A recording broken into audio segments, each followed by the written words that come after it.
안녕하십니까. 황태순 TV의 황태순. 김현광입니다. 네, 오늘 2019년 8월 13일입니다. 오늘은 크지만 작은 뉴스 하나하고 작지만 큰 뉴스 하나를 갖다가 동시에 말씀드리도록 하겠습니다. 무슨 크지만 작은 뉴스 뭐냐니까 지금 중국 홍콩 건너편에 심천이라고 있죠. 선전. 네. 선전에 중국의 무장 경찰들, 우리로 얘기하면은 옛날 보병 충정부대 같은데 시위 진압 전담입니다. 이 장갑차를 갖다가 수백 대의 장갑차를 갖다 동원해서 계속 지금 몇 달째 계속되고 있는 홍콩의 그 시위를 갖다가 무력 진압할 듯한 제스처를 취하고 있다는 크지만 작은 뉴스를 하나 말씀드리겠습니다. 네. 또 하나는 작지만 큰 뉴스입니다만 굉장히 큰 뉴스입니다. 뭐냐니까 중국 공산당 원로가 지금 아마 중국 공산당 베이다허 북대하죠. 베이다허에서 이제 매년 여름 되면 그 휴양지에서 공산당 원로들과 현직 그 어떤 당 주석을 비롯한 중국에서 이걸 영도라고 그러죠. 영도들이 모여서 회의를 합니다. 북대화 회의라고. 베이다허 회의에서 중국 공산당 원로가 과연 우리가 내년에도 이 베이다허에서 만날 수 있을까? 즉 혹시라도 지금 공산당 일당 독재 체제의 중국이 어떠한 형태로든지 위기를 맞아서 내년에 정상적으로 이 베이다허 회의가 열릴 수 있을까라고 걱정했다는 아주 작지만은 어마어마하게 큰 뉴스 두 가지를 갖다가 보도해드립니다. 그 중국 당국의 네. 그 홍콩 무력 진압은 네. 임박한 듯한 네. 상황이고요. 네네. 그 지금 이번 시위가 촉발됐던 가장 큰 원인은 네. 그 불법 행위를 저지른 사람들이 본국에 이제 송환하도록 송환, 하는 그 네. 법 규정 때문에 해서 그걸 단조로 해서 뭐 점거하고 어제는 홍콩 공항을 이제 무력화시키는 게 됐는데 네. 이게 지금 이 입법 추진을 중단한다고 했지만 뭐 하지 않겠다는 얘기는 아닌데 그렇죠. 지금 시위대의 요구 사항이 네. 중국 당국이 이제 용인할 수 없는 상황으로까지 이제 번진 거예요. 흔히 레드라인을 갖다 밟기 시작하는 거죠. 레드라인을 넘어선 거죠. 그 주장 네네. 자체가 네네. 이제는 네네. 뭐 불법 송환 우리 신변 안전에 저 위협을 느낄 수 있다 그러는데 네. 그 지금 시위대가 요구하고 있는 게 일국 양제를 지켜달라는 거예요. 지금 이제는. 자, 여기서 우리 김영광 기자의 일국 양제에 대한 해설을 들으시도록 하겠습니다. 하여튼 뭐 일국 양제라는 게 그 1997년에 홍콩을 이제 영국이 이제 중국 정부에 반환을 한 그렇죠. 거죠. 97년 하면서 99년 만에 반환한 거예요. 네네. 이 사실 중국으로서는 1960년대에 홍콩을 무력 점령할까 하는 계획도 사실 있었고 네. 그 중국 군의 발포로 인해 가지고 네. 홍콩의 영국 경찰이 뭐 5명씩 죽고하는 그 사건도 있었지만은 네. 그 협약에 따라서 네. 제국주의적 침탈로 차지했던 그 중국의 영토 주권을 중국이 참고 자 약속한 거니까 예. 뭐 이거 니들이 제국주의적 침탈로 했지만 우리가 그 199년 약속 지키겠다고 해서 97년을 받으면서 실제는 99년 훨씬 더 많이 했죠. 그런가요? 아니 그렇죠. 이제 아편 전쟁에 때 뺏은 게 홍콩 아니에요. 근데 그 아편 전쟁이 1842년에 났는데 네. 1차 아편 전쟁 뭐 네. 1860년에 또 예, 벌어지고 해서 예. 그 바운더리를 정해 가지고 딱 이제 체결을 한 거는 네. 1897년입니다. 네네. 그러니까 100년이고 아이고 1840년 아편 전쟁 때로 따지면 150년 그렇죠. 점거한 거죠. 무단 불법 남의 영토를 점검했는데 네. 중국으로서는 이 제국주의 침탈을 끝내는 그거였는데 그때 2045년까지 50년 동안 네. 홍콩의 사법, 네. 금융, 경찰, 관세 제도를 그대로 유지하겠다라고 네. 영국과 중국 정부 합의를 한 거예요. 합의를 했죠. 뭐 합의를 했지만 이미 주권을 넘겼으니까 이거를 50년간 하느냐는 오로지 중국 정부의 그 소관 사항인 거죠. 주권 사항인데 네. 그 중국이 등소평의가 2045년까지는 도강 양해해라. 2049년. 예. 1949년 중국 정부를 세웠으니까 네. 100년은 도강 양해하라 그러는데 이 시진핑이 이제는 뭐 힘도 굵어지고 우리가 뭐 G2고 뭐 이렇게 하고 하면서 했듯이 이제 그 홍콩의 통치는 2045년까지 우리 홍콩 사람들이 뽑은 우리의 대표자를 통해 가지고서 일국 양제를 확실하게 해달라고 하니까 네. 이거는 중국 정부로서는 홍콩 주민의 중국의 주권하에 속해 있는 홍콩 지역 주민의 주권 통치 거부이기 때문에 이거는 뭐 타협을 할 수가 없는 것이죠. 자, 근데 여기서 참 아까 조금 전에 우리 김영관 실장이 얘기했습니다만 중국은 어마어마한 딜레마에 빠진 거예요. 왜냐하니까 1989년에 2차 천안문 사태 있지 않았습니까? 그렇죠. 얼마 전에 죽은 이펑, 리펑 그 총리가 주도하고 있던 당시 중국 지도부는 그야말로 그 숫자가 얼마인지도 모를 정도로 그 당시 무력 진압해 버렸습니다. 지금 아직도 얼마가 그거는 등소평 최고 지도자 등소평의 지시로 이루어진 지시도 했죠. 거죠. 그리고 자오시양 천안문 사태 예, 그 지금 30주년이란 말이에요. 올해가 30주년인데 또 다시 그 당시 중국 사람들은 어마어마한 충격을 받았다는 거예요. 저 중국 군대 이름이 뭡니까? 인민해방군. 인민해방군입니다. 즉 인민해방하는 당의 군대인데 이 사람들이 보면 인민들을 향해서 과연 탱크를 뭉갰죠. 뭉갤 수 있느냐? 수천 명이 죽었는지 뭐 예.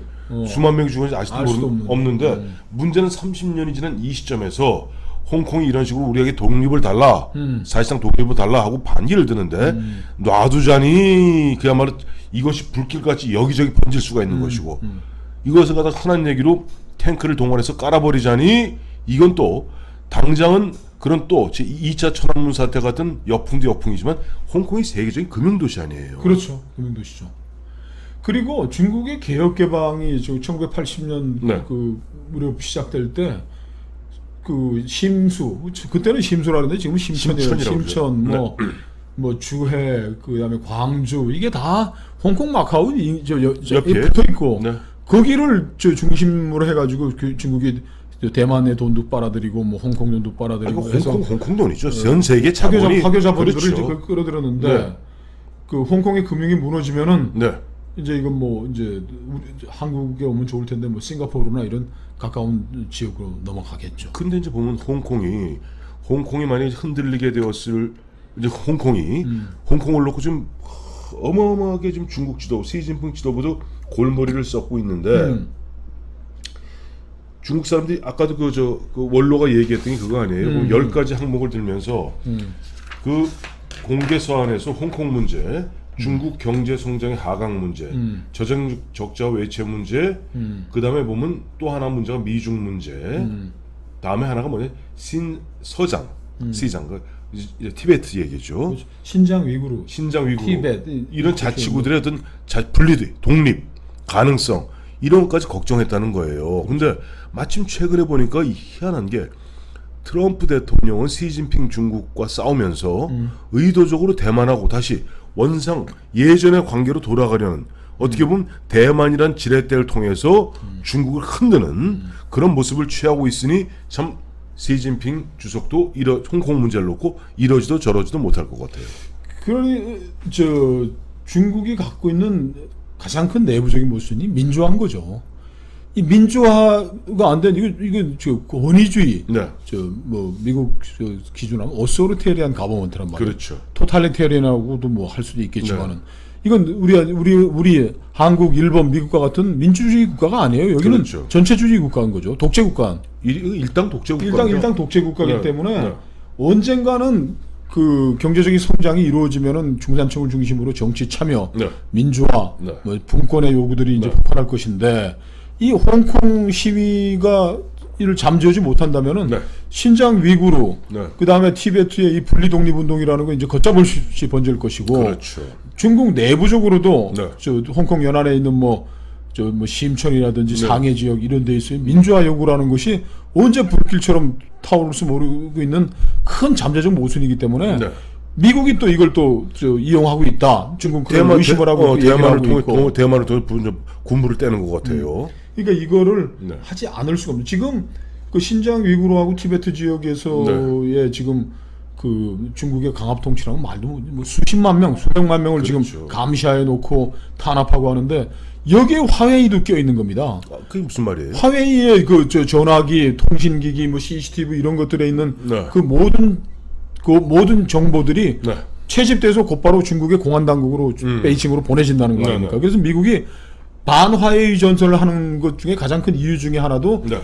이 신장 위구르 티베트 지역에서의 인권 탄압, 주민들에 대한 압살에 네. 화웨이가 동원되고 있다. 그리고 플러스 김정은 독재 정권이 북한 주민들의 화웨이 핸드폰을 통해 가지고 일거수 일투족 한 목소리 뭐 두 목소리 다 채집해 가지고 감시하고 있는 독재 탄압의 앞잡이이기 때문에 우리가 화웨이와 반화웨이 전선을 형성해야 된다는 논리도 있는 것이거든요. 네, 그렇죠. 이번에 사실 아까 조금 전에 소개해드렸던 이 뉴스는 뭐냐니까 중국 지도부하고 좀 보면 중국 지도부의 비리를 폭로해서 조금 보면 중국으로부터 좀 미국으로 도피해 있는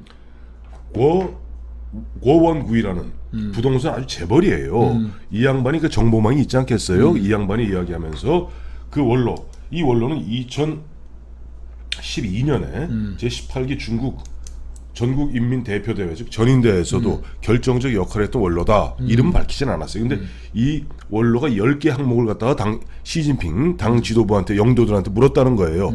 그중에 앞서 말씀하신 대로 인터넷과 사회관계망 SNS죠. SNS를 갖다 통제하고 있어서 이게 결국은 잠재적 내부적 모순을 해결하지 못하고 폭발할 것 아니냐. 그리고 아까 조금 말씀하셨던 고압 정치 이런 부분들을 이야기하는데 저는 그래요. 이번에 어쨌든 이 홍콩 문제를 놓고 중국 지도부도 어떻게 보면 진짜 유야무야할 수는 없는 그런 입장이고 공산당의 운명이 걸린 문제일 수 있죠. 그렇죠.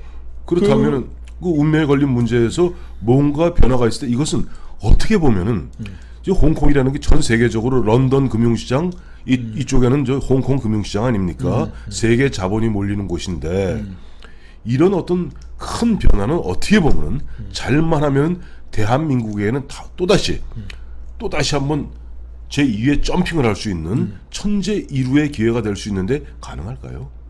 지금 뭐 우리가 뭐 거기 신경 쓸 만한 뭐 여력이 없는 거죠.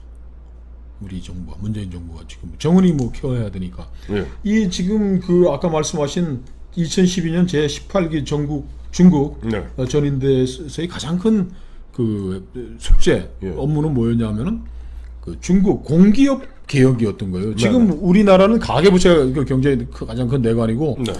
중국은 그 중앙에 있는 그 공공기업 그리고 성들의 소속된 성시에 소속된 그 공공기업들의 부실이 가장 큰 중국 경제의 내관인 거예요. 그렇죠. 이거를 이제 해소하기 위해서 걱정하는 양반이 이번에 이제 다시 중국 북대하에서 이제 중국 공산당 영도들에게 내년에 중국 공산당이 살아 있을 거라고 장담할 수 있느냐 이거 해결해야 된다라고 이제 문제 던졌다는 건데 지금 중국이 안고 있는 여러 가지 모순들이 지금 한꺼번에 이제 터져 나오는 이 시점에 중국이 이제 반중국 전선을 인도 태평양 전선을 이제 강화하고 있는 이 마당이니까 이 만약에 홍콩에서의 무력 진압이 뭐 거의 임박한 듯한데 이게 뭐 어디로 이제 중국 내부 문제 튈지도 알 수 없는 그런 내부적으로 튀어갖고 중국 사람들이야. 중국의 역사, 중국이 자기 언필칭 자랑하는 3,000년, 4,000년 역사 보면은 계속 분열, 이민족엔 침입, 그다음에 정권의 단명입니다. 사실 중국에서 왕조 우리 같이 무슨 저 조선 같이 518년 한다던가 저 고려 같이 뭐 470몇 년을 한다던가 이런 경우가 거의 드뭅니다. 보통 100에서 150년이 옛날에도 하물며 요즘 같이 시간이 빨라진 이 경우는 중국도 지금 더러 겁이 나는 겁니다. 공산당도 지금 70년. 공산당이 쓴 거야. 뭐 70년이요, 70년. 올해 딱. 아니죠, 100년입니다.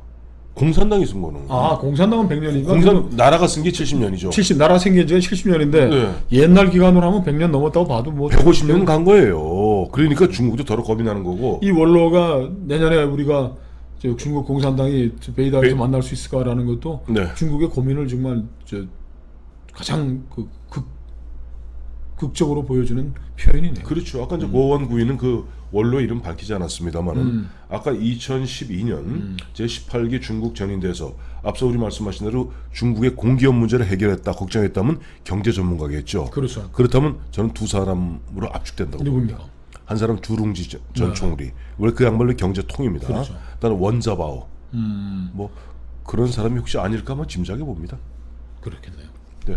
하여튼 이것이 지금 보면 우리는 일본하고 싸워도 정신이 없지만은 전 세계 큰 틀에서 봐서는 중국과 미국의 이 예정된 전쟁의 충돌점은 대만과 그리고 홍콩 그 사이에서 폭발할 가능성도 배제할 수 없을 것 같습니다.